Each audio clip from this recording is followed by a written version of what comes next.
Shrimp, disgusting. Crab, disgusting. Wait, why don't you like shrimp? It's why do you like shrimp? I feel like it goes without explaining even. It's you can see everything about it, and it looks like a cockroach. It's like a sea cockroach. Looks like a I think bug. no, it Would you eat doesn't. It looks like a bugs? shrimp. It's delicious. Shrimps look like bugs. No, they don't. Look like little lobsters. What do you mean? Lobsters look like bugs too. Have you ever seen a bug? Oh, yeah. Delicious. Would you eat I just looked it cricket? up. Yeah, I would. Actually, I think I might have.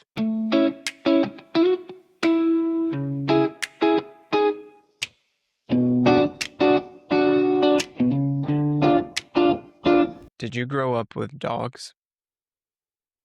Um, I know you said your uncle had a dog, right? yes. You I'm guys not aren't sure I dog would say fans? I grew up with dogs.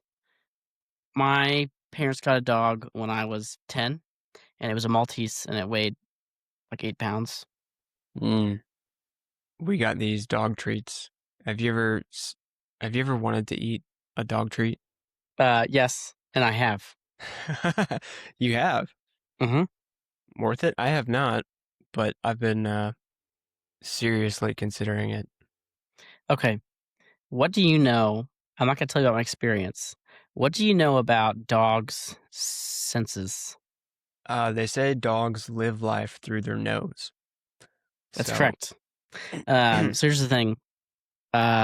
Dogs have really strong sense of smell and probably not much sense of taste because the dog treat that I ate smelled great and tasted like nothing. that makes sense because they probably just pack it with nutrition and stuff, and that's why it doesn't really bother dogs Yeah. that they're eating the same thing all the time. No, yeah. Hmm. We used to get those little, I mean, we had a little dog. It's like little rubbery bacon looking ones. Yeah, that's what And I just have. saying it, I can smell like the barbecue-y meat Mm. smell. And Yeah. it tasted like rubber. So Or now like nothing. it Basically wasn't nothing. bad. Did No. the smell make it taste good at all? No. Did you feel sick or anything? No, I don't think I swallowed it. Hmm. But Should I yeah. eat one? On the podcast? Yeah.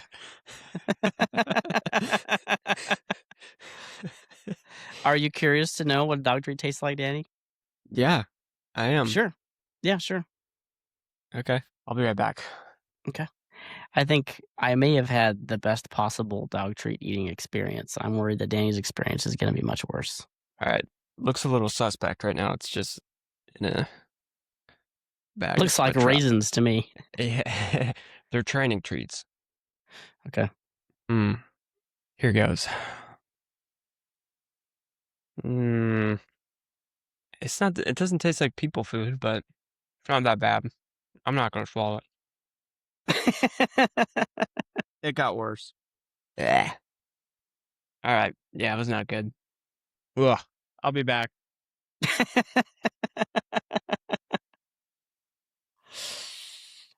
That's what I was afraid of. If you listen very carefully, we may hear Danny throwing up in the background. All right. Got some gum. That's good. Yeah, that was not good. It started off, it tasted like it smelled. Okay. So pretty good. Tasted like bacon. But then as I got into it, it tasted like dog food smells, which is not good. Anyway, welcome, listener. If you ever wondered what a dog treat tastes like, it could taste like nothing, or it could initially taste like it smells and then taste like dog food. Not great. A scale from 1 to 10, Danny, how would you rate that? Not great. Scale 1 to 10. It's like a 1, not a 0. Today on this podcast, we are going to answer the question for all time, is college still worth it? But first, rabbit hole. Hobbies. Let's talk about hobbies as an adult. Because, all kids have different hobbies. Coloring, playing outside. I don't know what kids do. What changes from being a kid to an adult? Because as a kid, hobbies are so simple. they just really need to keep your attention. But as an adult, it's more like, uh, I don't know. Would you consider watching sports a hobby or following sports? I would say watching sports probably is technically a hobby, but if that's your only hobby, you don't have a hobby. Hmm. Yeah, I guess more like playing sports. Yeah. Yeah. Yeah. Well, this is one of those times, Danny. I was not normal as a child. Mm. I may not be normal now. And if you think that, just keep it to yourself.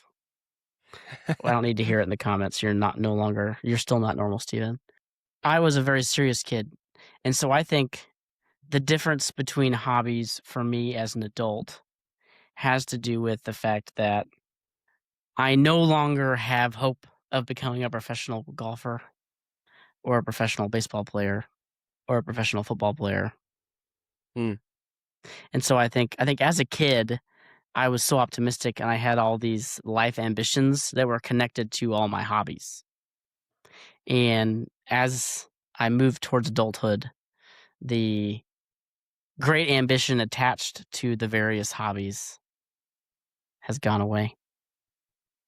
And so golf used to be like, well, if I figured this out, I could go pro, you know. Hmm. I could be the next Jordan Spieth. And as an adult, I'm now aware that it's not going to happen. Is there still a small part of you though that even as an adult you think, well, like it's almost like a fantasy in your mind that like what if something like I could go pro doing this, especially when you're doing well. Yes, there is. Mm. And it's, what's the word? Ah, what's the word for when you're just out of touch with reality in a naive way? What's that word? Naive, just naive. No, no. Anyway, yeah, like so last Monday I golfed 9 holes and I did pretty good, but I shot I think a 52 on 9 holes, which is not a good score. And I thought, I think I just might be one or two things away from figuring this out. And then I went golfing on Thursday and I golfed 18 holes and I shot 108. Anybody who plays golf knows that 100 is not a very good score at golf. But at the same time, if you haven't golfed before, you could never shoot 108. Challenge accepted. If you never golfed before, I've golfed once, and I don't think it was a full 18. I did not do very well, and I don't know. It was I didn't really enjoy it that much. Maybe it's because it was like a company outing, and I was pretty new to the company I was working for, mm, so it was like pretty intimidating, and I had no yeah, chance to figure out how to swing or any of that. So, yeah. Golf, it takes quite a bit of effort to get into golf. I've seen people lately who will say, I started golf 3 years ago, and this is how far I've gotten in 3 years. And that's very impressive to me. I would say if you want your kid to learn how to play golf, teach them how to golf when they're like 8 or 6 yeah. or 2. Don't wait till they're an adult because it takes a long time. Hmm. I started reading a book about being a generalist. Have you heard that saying or that term? Rather than like No, a generalist is like good at many different things. Maybe like a master jack of of all what is it? trades. Yeah, rather than an expert in one thing. And he talks about sports briefly in the introduction and compares Tiger Woods to who's the tennis player? The famous tennis player. Federer. Yeah, I think it was Roger Federer. And Tiger Woods, as I'm sure you know, he started golf when he was like 2 or Yeah, maybe even younger. He was, on the course. Is that what you call it? yeah, On the greens, learning how to swing and learning about golf. But Roger Federer, I want to say he didn't know, he was kind of an all around athlete and didn't really know what sport he was going to play he was much, much older. And I think his mom was a tennis coach. And because of that, I don't know, he was almost averse to tennis at first and didn't play. And Hmm. then sort of learned how to play way later in life and became one of the best in the world. Hmm. And so I don't know where I was going with Yeah. that, but Well, I think where we can go with that is I think there's some sports that you can get into with general athletic ability and coordination. And then mm, there's definitely different levels of skill and honing and that sort of stuff. And there's other sports where the barrier of entry is very, very high. So, like tennis, if you've played baseball, I played a lot of baseball, I played a little bit of tennis. Because you have the mechanics of a baseball swing, it's hard to start playing tennis and actually learn how to do things, but the mechanics are sort of there. Where like your arm muscles and your brain know how to move a thing generally in the right direction. And then switching that sport is a matter of getting more specifically good at it. mm, Versus there are other sports where you don't even know how to start without just being terrible. And golf is one of those sports where you wouldn't think it would be that hard to hit a little ball that's not moving, but it really, really is. And if you just took somebody, if you took someone who'd played tennis or baseball or softball or something like that, they would be better off for sure. If you take somebody who hasn't done that at all, I mean, first of all, it doesn't look real great. And second of all, they just might not even hit the ball all day. mm. I've golfed with people who have never ever golfed before they golf with me. It is painful to watch. So you don't think a someone who's generally athletic and has played many sports and maybe has even played golf before in their life could become a pro later in life? You know, maybe they did grow up playing, but they were not obsessed and they played many different sports. I wouldn't say that. I think if there was a relevant sport in comparison, then it's potentially possible. Hmm. Um, and I think physical giftedness would help as well. Mm-hmm. So, like, let's say you had somebody who had played baseball and they had the muscles and the body type, like they're tall or they're the right height for golf, whatever that means. Then they can swing a little easier and they still get enough distance. And the muscle memory, people that play baseball and switch to golf have problems because the swings are pretty different. When I played baseball, they used to say you should not play golf during the baseball season because your golf Mm. swing would mess up your baseball swing. And so Wow. it's not easy to go back and forth, but it's kind of doable. Yeah. It's not like I think a sport where you just couldn't pick it up later in life is probably gymnastics. Like that's Yeah. extremely technical. Takes a really long time to learn all the things. Like if you're going to be an Olympian, you need to be in that when you're like 3, 4, or 5, Yeah. or Or you'll never catch up. I would also say hockey is probably one that it would be very difficult for an adult to pick up just because of the skating aspect. If you don't know how to ice skate, it's not very easy to learn, let Yep. alone while you're doing that and trying to dodge people or hit people. And Yep. If I yeah, could go back in time and pick a sport differently, I probably would pick hockey. I to think play. if I had been skating when I was little, I bet I could have been a good hockey player. I Mm, played floor hockey and I liked that a lot, but mm. I'm a bad ice skater. I think it's probably too late in life for me to start ice skating, let alone playing physical ice hockey. But yeah, I think there's some sports that you can kind of get into later in life, and there's some that you kind of can't. And I Yeah. think you can definitely get into golf later in life, and I think you probably could go pro. I mean, you can like or hate our president, and you won't offend me at all because I understand why people like him, and I understand why people hate him. So do with that what you will. But he doesn't look like he's a good golfer when you see him walk. He doesn't necessarily look like that good of a golfer while he's golfing. Uh, he's a very good golfer. Really? Yeah, I mean, yeah. I've heard that from him, I guess, but you never know.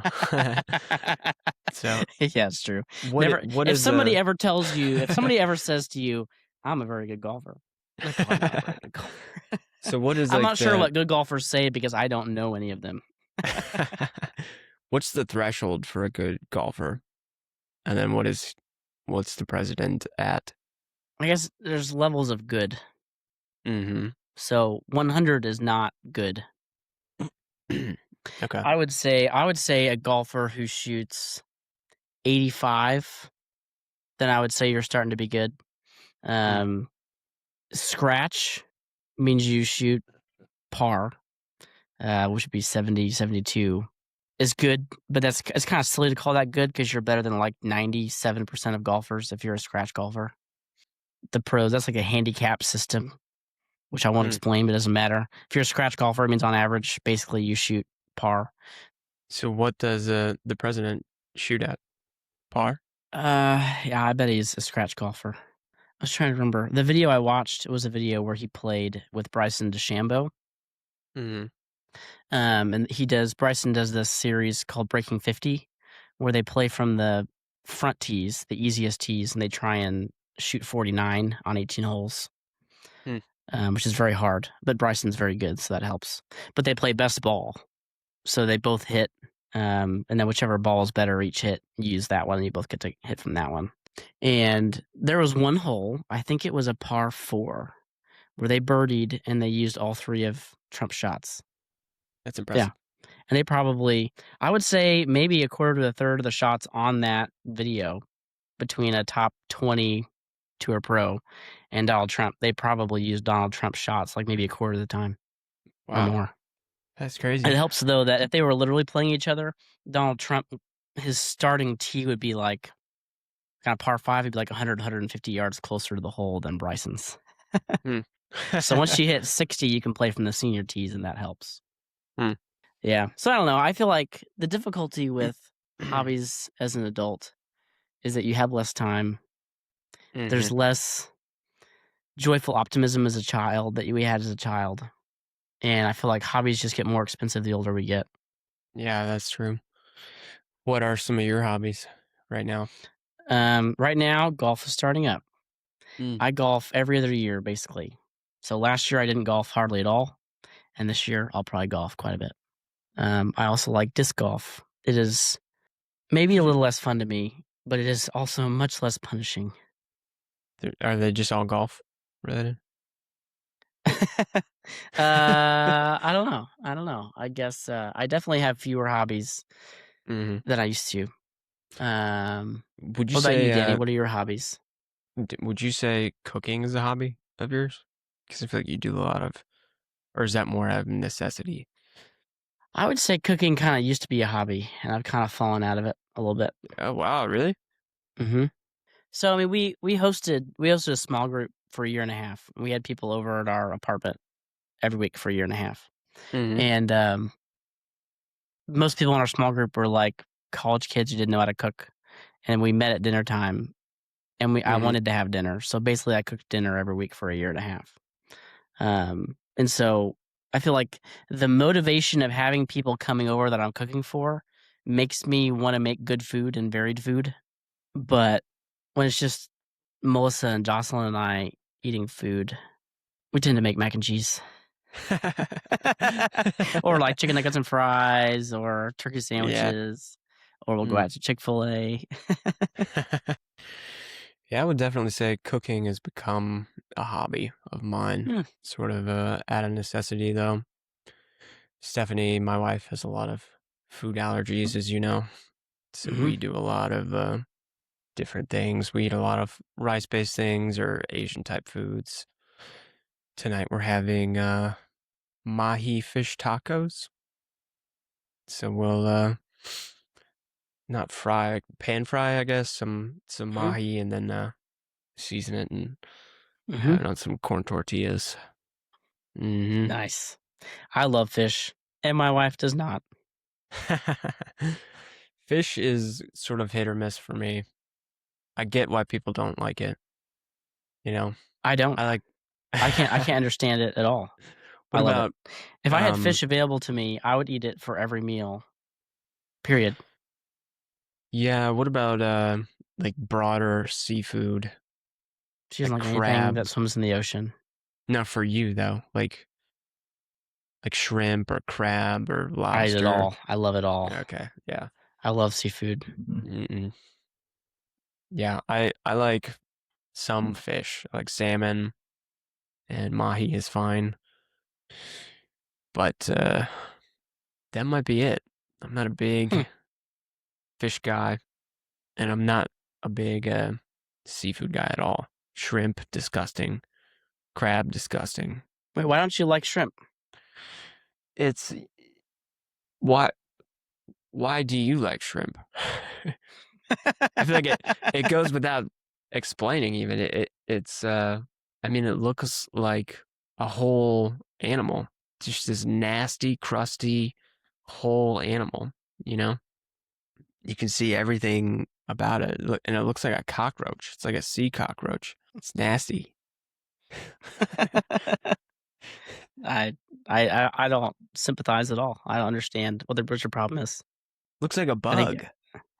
it Would you eat doesn't. Looks like a bugs? shrimp. It's delicious. Shrimps look like bugs. No, they don't. Look like little lobsters. What do you mean? Lobsters look like bugs too. Have you ever seen a bug? Oh, yeah. It looks like a crustacean. I mean, or like a that is what it is. Don't bugs have uh like exoskeletons? And so do Yes. crustaceans. Yeah, I suppose so. Yeah, so they're the same.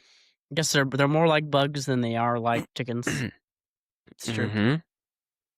But Yeah, I and had they're no problem with that. nasty. No, they're Mm. delicious. Would Delicious. you eat I a just looked it up. cricket? Yeah, I would. Actually, I think I might have. Yeah, I would eat a cricket. If you get me like a You're seasoned disgusting. tasty cricket, I'll eat it. But Uh, not like a raw cricket. Like I want it like fried and seasoned yeah, and stuff. no. You mean alive? No, I wouldn't eat it alive. No. Yeah, no. No, I mean don't just like kill a grasshopper and say, hey, do you want to eat it? I mean like find me somebody who knows how to cook crickets and I'll eat it. Cricket, locust, Locust, that's literally grasshopper, a I'll eat them all. plague. It's literally a Not if you eat it. plague. Not if you eat it. What? You're nasty. You'd probably eat a snake. No, not a snake. It'd be too tough. Be no good. You Um, ever had a chicken heart, Danny? no. They're not very good. Is this why? Muscle that's tasty needs to. I forget. Biology was never my strong suit, but there's a certain kind of muscle that just doesn't taste good, and it's the kind of muscle that octopi are made out of, and like cow tongue is made out of, and like chicken heart, like muscles that are moving all the time don't taste very good. Because they're more dense? Yeah, they're pretty tough. Chicken heart, it's okay. It's small enough. Story time. I have been told that I am guilty of something that I didn't know exist until recently. I've been told that I am guilty of doing the Irish goodbye. Are you The old familiar with Irish the Irish goodbye. goodbye? Yes, it's where you, in fact, do not say goodbye. Yeah. Yeah, it's just where you like get up and leave. Mm. But I'm accused of doing it in situations in which I think no goodbye is necessary Mm. at all. Okay. All right. Explain. Okay, so like my boss also owns a coffee shop. And so I will be working remotely on my laptop, doing my thing in the coffee shop, and then I'll leave and I'll go home. And he'll be in and out throughout the day and we'll say hi at some point. He says if I leave without saying goodbye to him, that's an Irish goodbye. Yeah, I don't think so. I think you're right on that. Because Or like you're he's leaving working. church. Yeah, yeah. Yeah, and what are you Yeah. gonna like when I'm at the office, I don't walk around and say goodbye to everybody when I leave.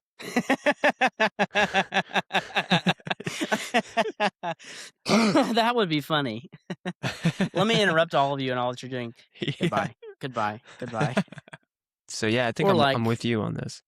that's why the other one, like after church, things are done. Just kind of like hanging out, talking to people, and then I just walk out and leave. If I tried to Mm. like say goodbye to everybody I'd talked to that morning, it'd take me 30 minutes to leave. Mm-hmm. Yeah, I'm with you. I don't think that's You only get an Irish goodbye. yeah, although I mean I did the same thing, so maybe we're both just incredibly socially rude. Maybe. Well, I think the problem is, I feel like the problem is the opposite. I'm so easy to get sucked into conversation. Are you okay? No, I was doing an Irish goodbye.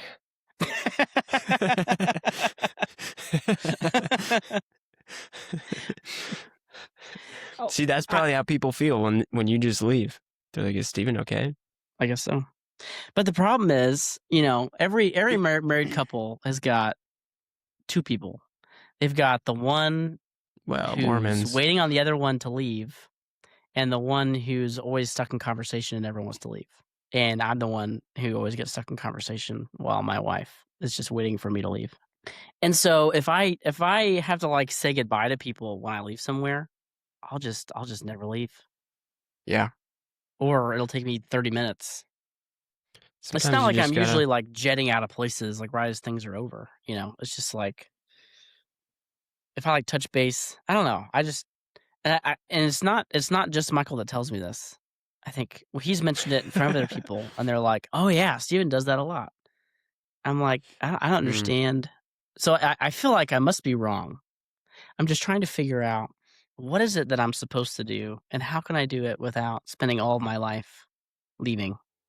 yeah, maybe it's not a bad thing, even if they are right, you know? You got a lot to do, and you don't got time to chit-chat all the Yeah. time. It's not an Irish Yeah. goodbye, it's intrigue. Yeah. It's called You Have a Life you're trying to get to. I was trying to be nice, Danny.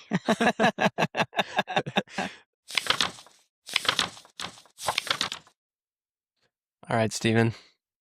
So today, we have a very important question that I think people are wondering. People wanna know the answer, and that is college still worth it? Tell me first, what is behind why are you asking this question? What makes you ask this question? It's just something I hear a lot. What I hear a lot is people saying college is not worth it.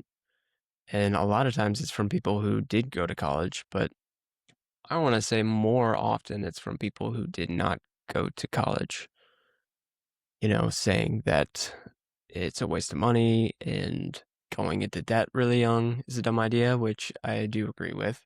But I would say the general view now among young people is that it's a waste of time and money. I'm just curious what you think about that. Yeah. I think before we answer, it'll be useful for us to share our background in college. Mm, Have we done yeah, this before on the podcast? I don't think so. Okay. So, when I started college, I went to college. I have a master's degree. I started pre-med in engineering. I hated engineering, and I decided that I didn't wanna wait until I was 30 to be done going to school, so I decided not to become a doctor.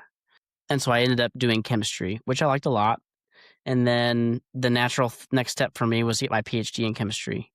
And so I went to grad school, and I actually liked it quite a bit, and then I ended up completely changing careers. And I would say my degrees are not literally relevant to what I do today, but I do think they benefit me because I think I'm not asked to go back to college because I've already been to college. Hmm. So you think it sort of one argument I've heard for it, I guess, and it sounds like you're saying this is um it shows a certain amount of dedication and hard work, I wouldn't that say that you at all. okay. Okay, Well, but just actually, you're the one who's saying you're not asking me a question. You're saying this. Okay, yeah, well, the I fact disagree that with you. Go on. people say the fact that like you were able to, do this difficult thing almost regardless of what the thing was Yeah, shows a certain amount of character in that yeah, you can be trusted with other things in the workplace. yeah, yeah. I think that's true. I think that's true. I think college is it's a filter, and it might be losing its power as a filter. But there's something in our society where it almost doesn't even matter what your degree's in, just that you have a degree qualifies you. Yeah. And so I think, like, in getting into the worth it question is part of the answer to that question is how much does it cost you to get into this? And if it Mm, doesn't cost you that much, then going to college is going to benefit you, at least in the way of being a filter, mhm. where you've shown you can show up over a set amount of time. People are less likely to ask you to go back to college for whatever career you end up in later. The ideal college experience, even if you don't end up using your degree, is that you learn a lot. I sort of learned stuff in college, but I had really good high school teachers. And so I think the most relevant stuff that I use today is actually stuff I learned in high school. You think that's because it was less specialized, had less of a niche focus, like chemistry? I mean, you don't use that every day, but the things you learn in high school, generally you do use every day, like basic math and communication skills and English, things like that. I think in high school, the highest level classes you had in high school, like the impressive classes, were the AP classes. But the AP classes compared to college were all pretty general type classes. Like probably the class I use the most now would be my AP language class in high school. I would not be able to do 80% of what I'm doing right now with my career if it wasn't for that class. Hmm. 2 years of Mr. Moore in high school. If it wasn't for him, I would be way, way, way behind where I am right now. And I think part of it was that it was a high it was a good teacher, but it was a high level generic thing of like language composition and usage. And I think in college, that same class was like a throwaway freshman class. Like the profs who taught the version of AP Lang in college didn't care much for that class. They cared about their upper level stuff. And so I don't know. Maybe I would have liked being an English major more than a chemistry major. I don't know. Hmm. I'm guessing not at the college I went to. What college did you go to? I just talked so negatively of it. I'm not going to put it on here now. uh, yeah. Well, I got my master's degree at the University of Utah, and I got my undergrad at Northwest Nazarene University, so what and are they? I liked it mostly, and I really liked the chemistry department. Um, So what are they each in? Your undergrad and your master's. I have an undergrad degree in chemistry and physics, and grad degree technically just in chemistry, but it was organic chemistry. Wow. So chemistry and physics, or Mhm. chemistry and physics? So it's two undergrad So it's degrees. two technically a BS in chemistry and a BA in physics. Wow, that is wild. I actually didn't know that. Hmm. You thought it was Hmm. just chemistry? Yeah, I guess. Yeah. Hmm. So because I started in engineering, I already had a lot of the physics classes I needed. Hmm. So I think like I only had to take like an extra like 2 or 3 physics classes to get my physics degree. What about you, Danny? What is your college background? So oh man, it was quite the colorful college experience.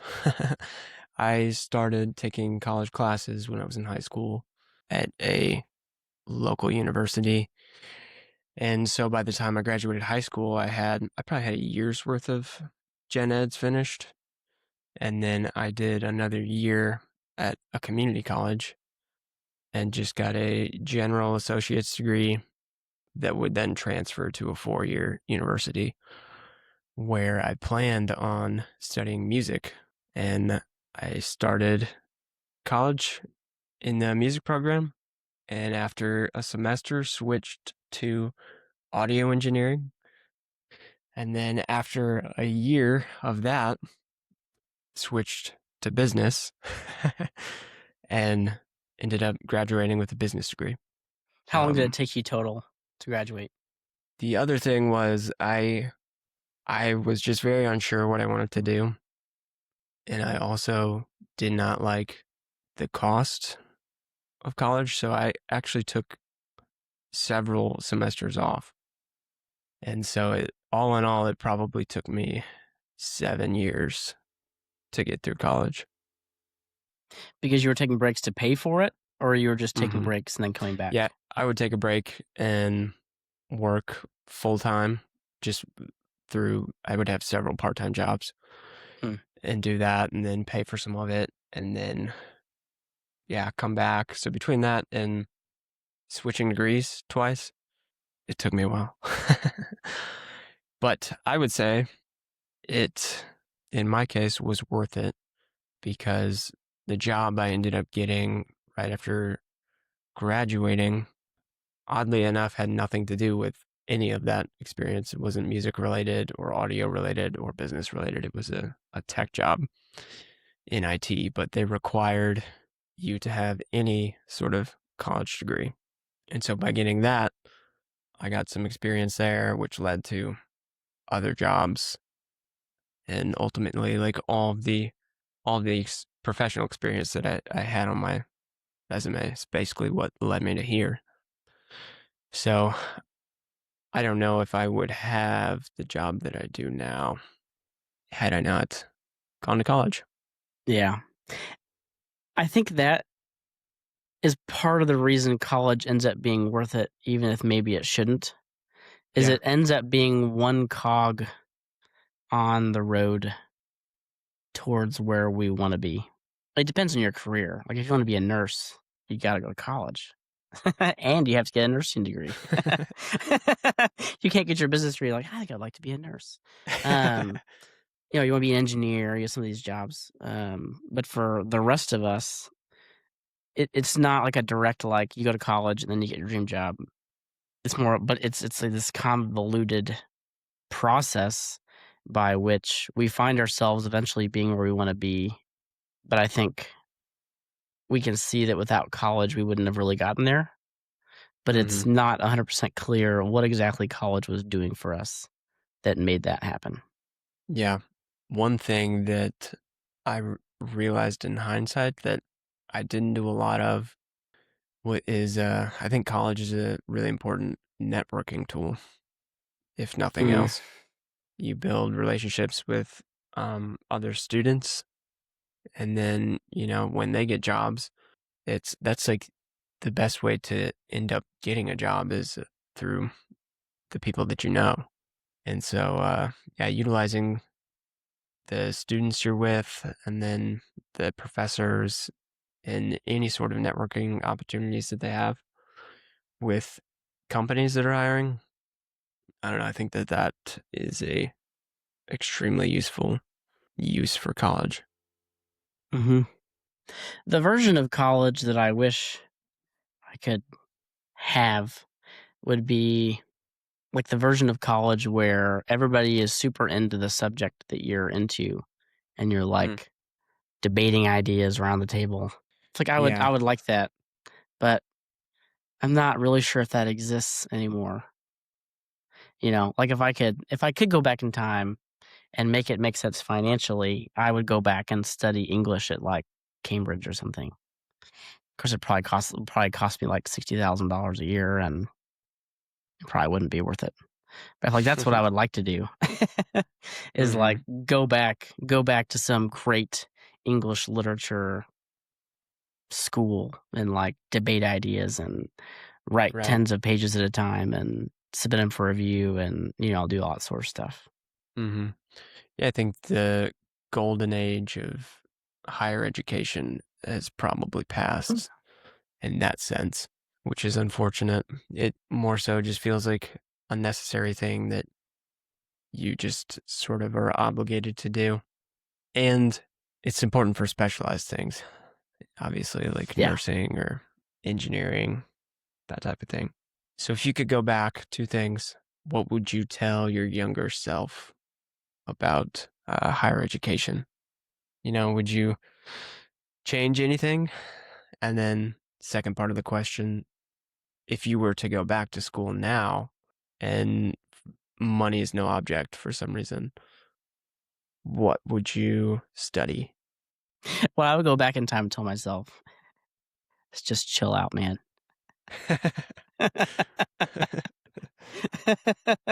The stuff you think's important right now is not important. The stuff you think's not important might be important. Just chill out. Hmm. That's what I would tell myself for my higher education advice. Um, We should have been friends back then, because I probably would have told you that, and then you could have told me to, what's the opposite of chill out? Get serious. work harder. Yeah. And then if I go, the thing about going back in time is I am completely happy with where I have gotten. I don't have time to enumerate all the things, but the spot I'm in right now is exactly where I should have been at 29. There's probably no better spot for me to be than where I am right now and where I have been.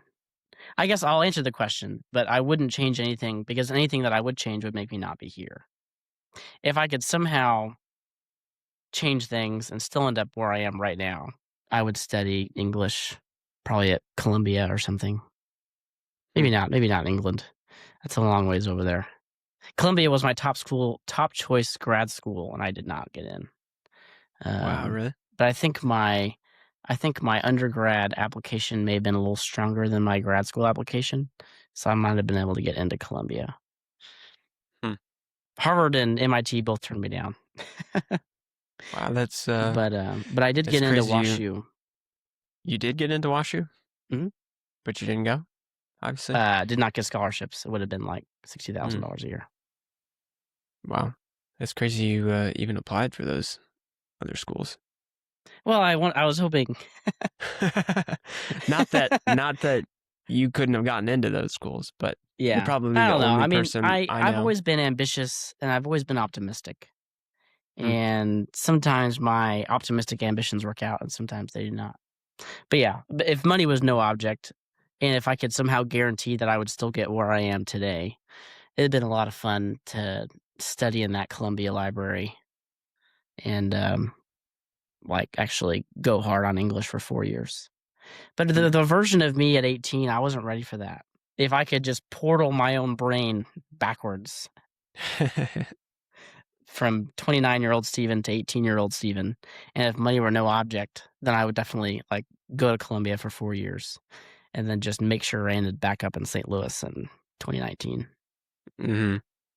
Would you ever consider going back to school for anything if you had the resources, like the financial resources, to just do that Yes, and take off work? I would say that I would.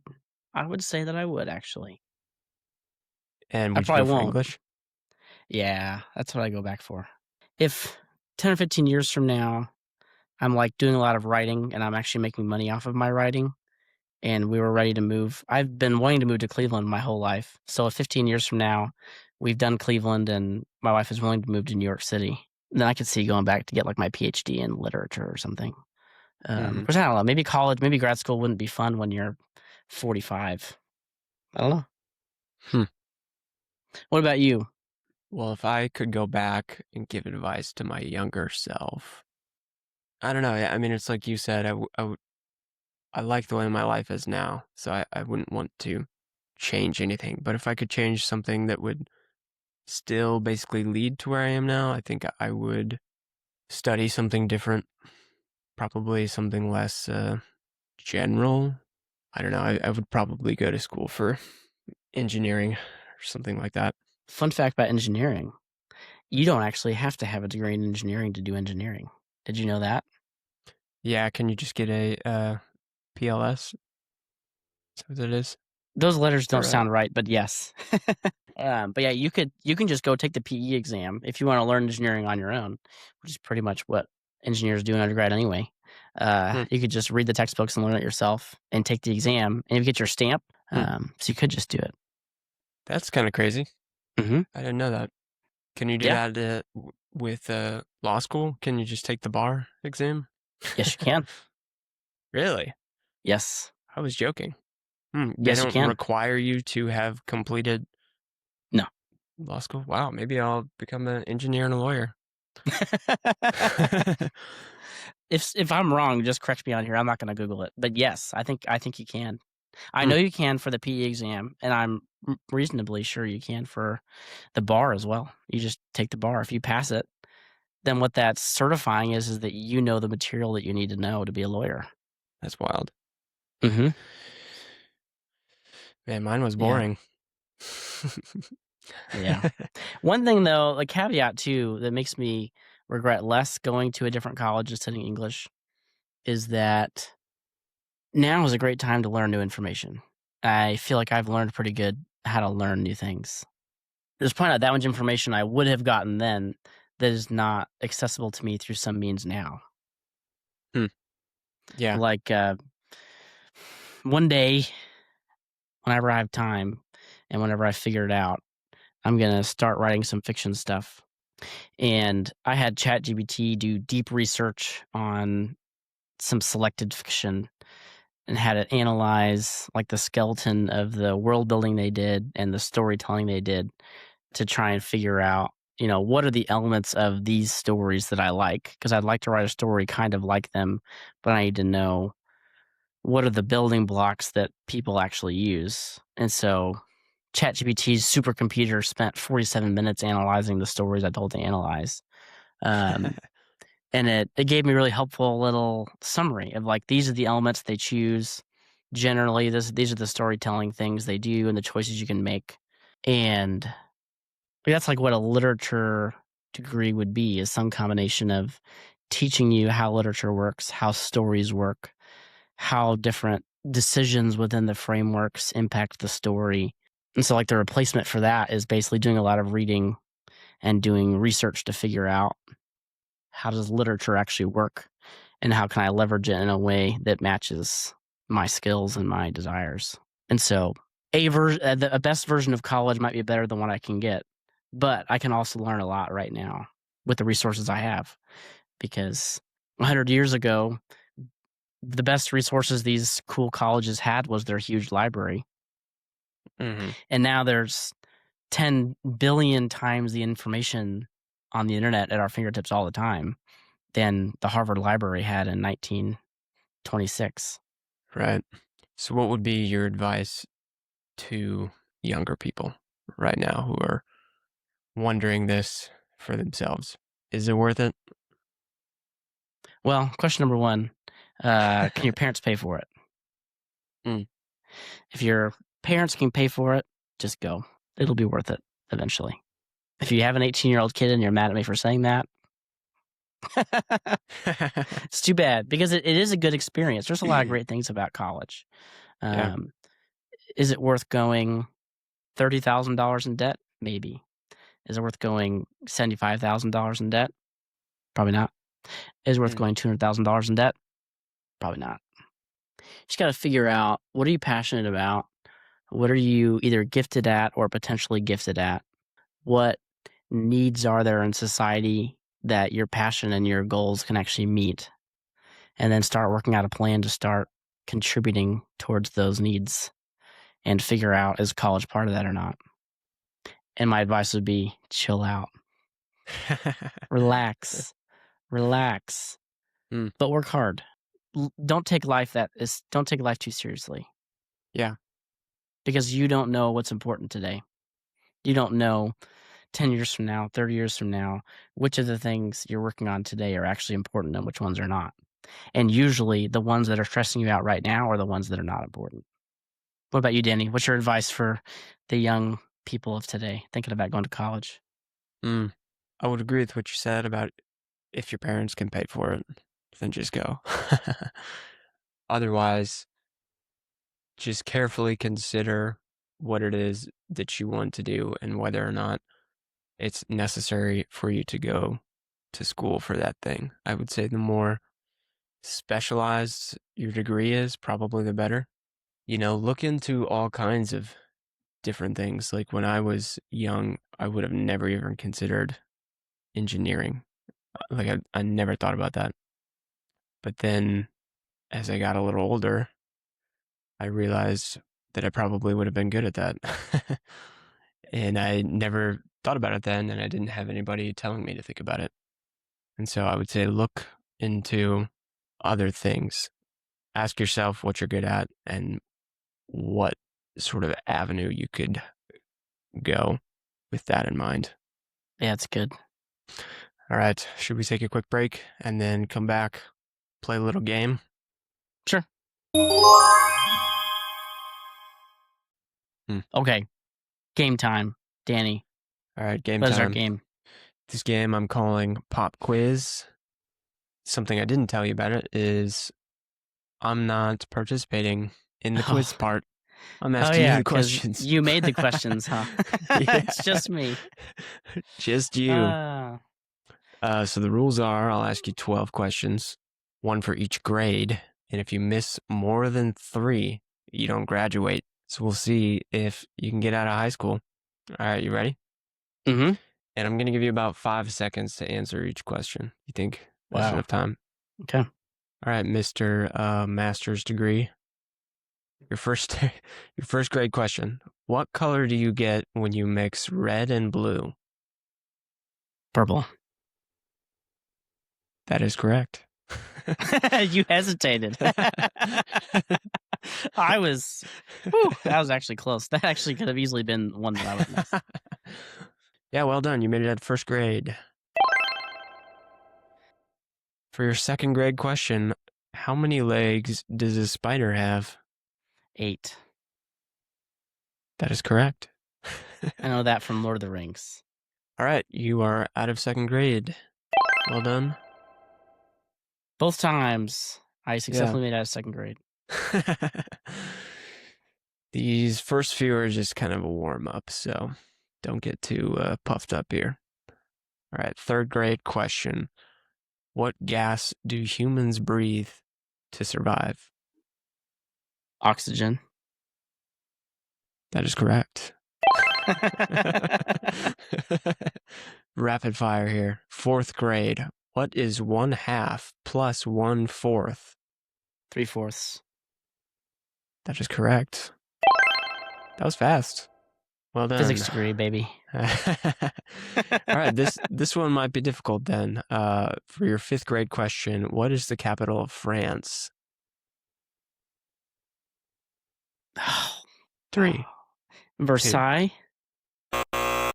It is Paris. I should have done the obvious one. Paris. Dang it. All right, strike one. Sixth grade question. What are the 3 branches of the U.S. government? Executive, legislative, judicial. That is correct. All right, moving on to 7th grade.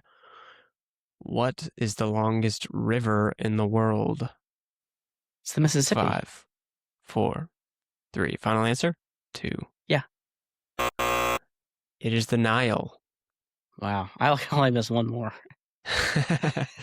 Yeah. Strike And 2. we're only, what, 8th grade? I got 5 questions left. Yeah, the hardest ones. But I think you'll do fine. Here you go. 8th grade question. Who wrote Romeo and Juliet? William Shakespeare. Correct. Well done. Thank you. And I think you'll know this next one too.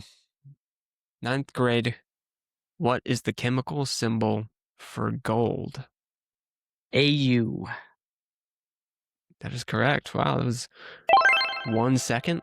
Well done. Chemistry Mr. degree, baby. Yeah. For your 10th grade question, how many bones are in the adult human body? 206. Wow. Yes, Is that that's right? correct. Yeah. There we go. There we go. How did you know that? Pre-med.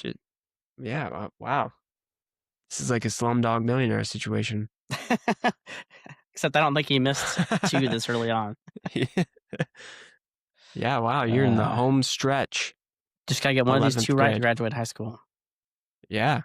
11th grade level question. What does DNA stand for? Deoxyribonucleic acid. That's correct. Wow, you are very smart.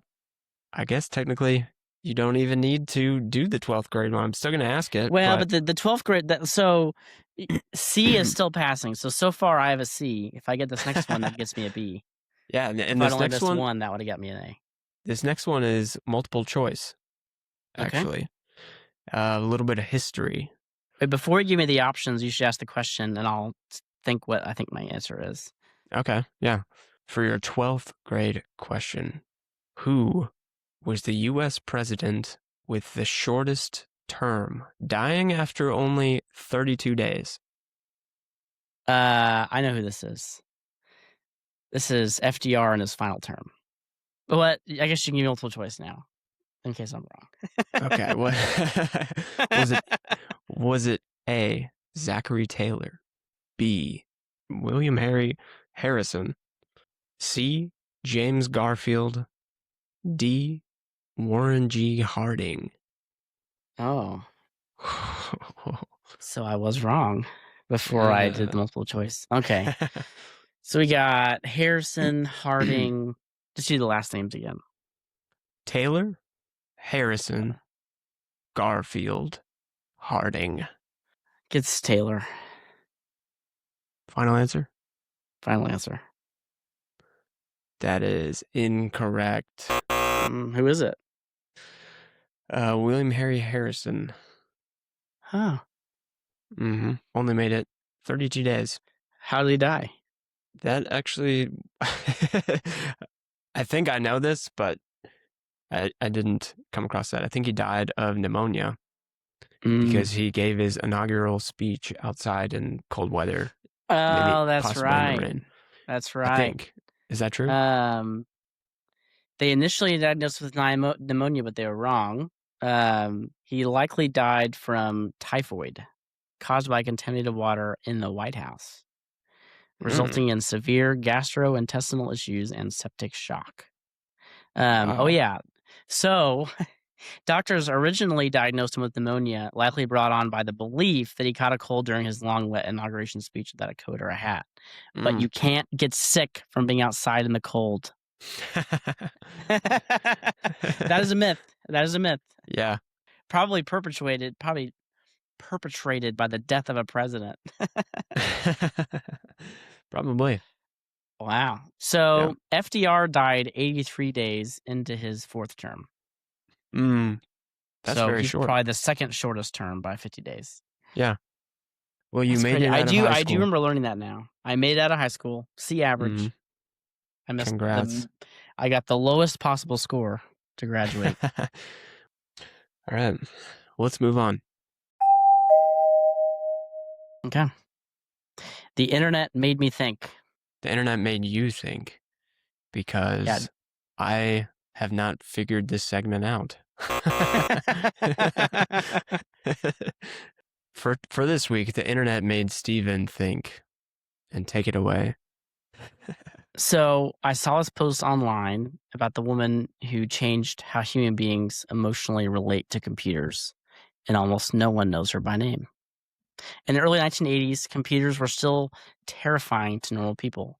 You had to type cryptic commands into a black screen, and if you messed something up, the machine basically punished you for it. Computers felt cold, technical, and accessible.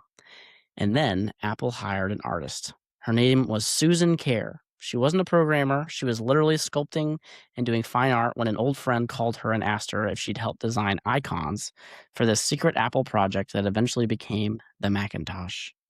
She sat down with graph paper and started designing little 32 by 32 pixel images by hand.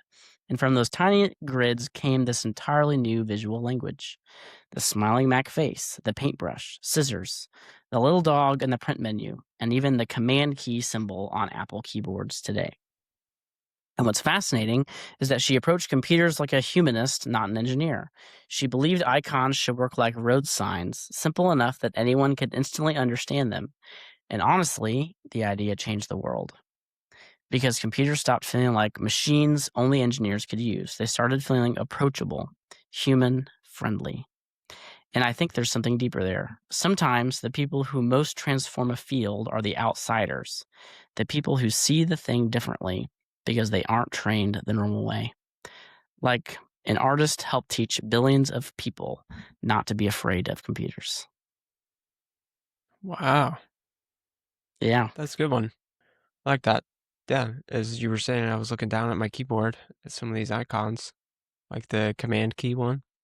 Mm-hmm. It is, no pun intended, iconic. It's a good one. What was her name? Susan Kerr. Susan Kerr. Well, thanks, Susan. Thank you, Susan. That is really interesting Because have you ever done any computer programming, Danny? Yes, a little bit. For those of us who have done computer programming, we know how impersonal computers can feel. Mhm. Or, like even I've had ChatGPT help debug things for my computer before when things are being weird. And there's a way to get in there and open up like the command thing, the command Right. window where you like type like colon slash access slash library, whatever. And if you ever get in there, it starts to get scary Mhm. because you're like, I don't know if I'm going to overwrite some system file that allows my computer to turn on. I'm just going to ruin everything. So I was not alive in 1980, in the 1980s when she did this, but I can definitely imagine computers being scary. Yeah. And it is pretty cool to me, just like thinking about before this and after this. Really, it was like art and design that changed computers from being something that was just scary and inaccessible and just frustrating to today they feel so user friendly. And like Yeah. if you had told somebody in 1980 that in a few decades people would have computers 10 billion times as powerful in their pockets and we would have an AI agent that we could have a conversation with in our earbud, they'd be like, "No way." They couldn't even comprehend it because it wasn't personal, it wasn't friendly. Yeah, that is wild to think about. Hmm. I'm thinking of like other fields that have been changed by outsiders. And I'm wondering what fields could change now from outsiders. Maybe I should go take that engineering test and pass the bar. I mean, Yeah, well, Steve Jobs, it's not really a different one, but but Steve Jobs yeah. is one. Or I saw an Hmm. interview recently where it was a long time ago, but I saw it recently where some guy was grilling him about Java versus something else. He's like, "This other program's got this, this, and this. What do you know about the coding and blah blah?" And Steve Jobs like stepped back. He like took a drink. He said, "You might be right about some of the particulars." And the guy was making clear, it's like, Steve Jobs, you don't know anything about programming. Who are you to say we should open doc is what it was. Like we should be using open doc and not Java. He's like, you might be right about some of those particulars, but I'm thinking about the user and the human being interacting with it. And even if some of these things have more technical prowess, it's all about the human interacting with it.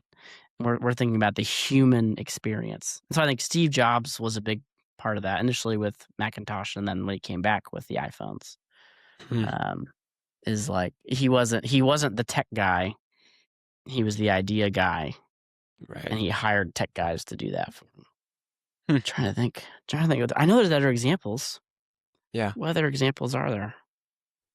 I Changing think they something with computers. actually I think they may have made a movie about this or something because I saw it recently. Apparently, James Dyson and his vacuums is a big story Oh yeah. where he changed the way vacuums are made, and they thought his idea was terrible, but his vacuums were better than everybody else's, and he ended up changing the industry because he wasn't inside the vacuum industry, and he thought Hmm. of a unique solution. Hmm. The Wright brothers were actually bicycle mechanics, Mm, not yeah. engineers. That's wild. Can you imagine being a bicycle mechanic in the, I don't know, late 1800s, early 1900s? Be like, let's invent flight. Yeah, they don't get enough credit as I'm thinking about this. Literal flight, that's like probably the Mhm.